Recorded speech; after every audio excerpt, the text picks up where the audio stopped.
Sabi ka nung nasa ibaba, mga bata nga rin, madalas makagat ng tuta eh.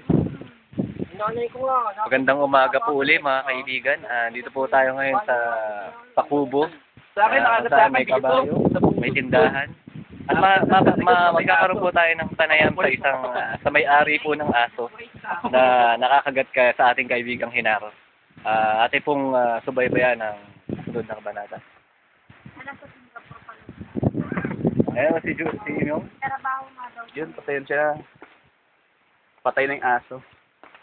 Makirami na lang tayo. Ayan. Manong. Lahat naman ang aso. Ito po ang may-ari po ng tuta na lumapa. Lumapa ito. Kay Henaro. Ayan.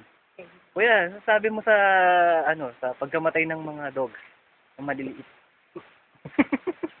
Sakit nga doon. Henaro, kinalulungkot namin pero hindi na namin papakita sa iyo ang aso.